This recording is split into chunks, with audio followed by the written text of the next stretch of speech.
नमस्कार. टेक्निकल फंडा देव दीक्षित या आपल्या यूट्यूब चॅनलवरती तुम्हा सर्वांचं सहर्ष स्वागत आहे. आज खूपच उपयुक्त असा व्हिडिओ आपण तुम्हा सर्वांसाठी घेऊन आलेलो आहे. तर या व्हिडिओमध्ये आज जी तुम्हाला मी माहिती देणार आहे की खरोखरच तुमच्यासाठी खूप उपयुक्त असणार आहे.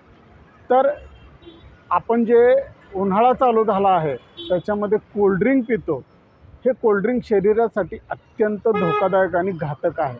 कसं ते मी तुम्हाला पुढे सांगणारच आहे. तत्पूर्वी चॅनलला नवीन असाल तर चॅनलला सबस्क्राईब करा आणि व्हिडिओ कृपया कुठेही स्किप करू नका, जेणेकरून तुम्हाला माहिती अर्धवट कळेल. तर चला व्हिडिओला सुरुवात करूया.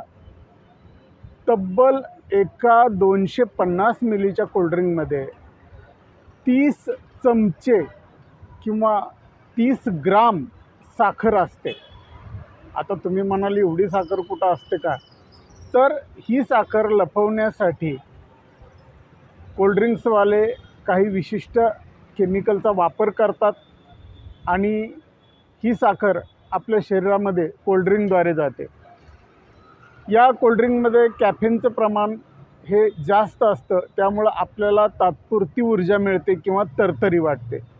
पण मित्रांनो, लक्षात ठेवा, यातील कॅफीनमुळं आपला निद्रानाश होतो, चिडचिड वाढते, डोकेदुखी वाढते आणि कदाचित याची सवय देखील लागू शकते. आणि यातील कॅफीन हे आपल्या हृदयासाठी अत्यंत घातक आहे. तेव्हा ही गोष्ट लक्षात घ्या की कोल्ड्रिंक्स पिणं हा आपला थकवा किंवा गरमपणा दूर करण्यासाठी बिलकुल उपयोगाचा नाही. आणि जर तुम्हाला उन्हाळ्यामध्ये कोल्ड्रिंक्सच घ्यायचे असतील तर ते कोल्ड्रिंक्स लिंबू सरबत घ्या, शहाळ्याचं पाणी प्या, ताक घ्या, दही घ्या, कोकम सरबत घ्या. आपली जी देशी पेय आहेत ही प्यायला शिका. याच्याने कुठलंही नुकसान होत नाही, उलट शरीराला चांगल्या प्रकारचा थंडावा मिळतो आणि आपला फायदा देखील होतो.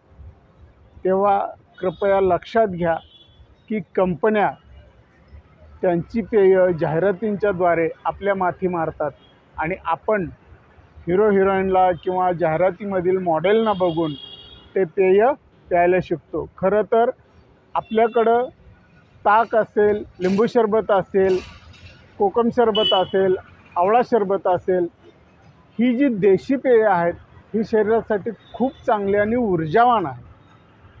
पण ही पेय सर्वच दुकानामध्ये सहजासहजी मिळत नाहीत आणि त्याचं कारण असं की ही पेय जास्त साठवणूक करून ठेवता येत नाहीत. मात्र जी कोल्ड्रिंक्स असतात त्यांना मोठ्या प्रमाणात साठवणूक करता येते, कारण मुळातच त्याच्यामध्ये भरपूर प्रमाणात केमिकल असते.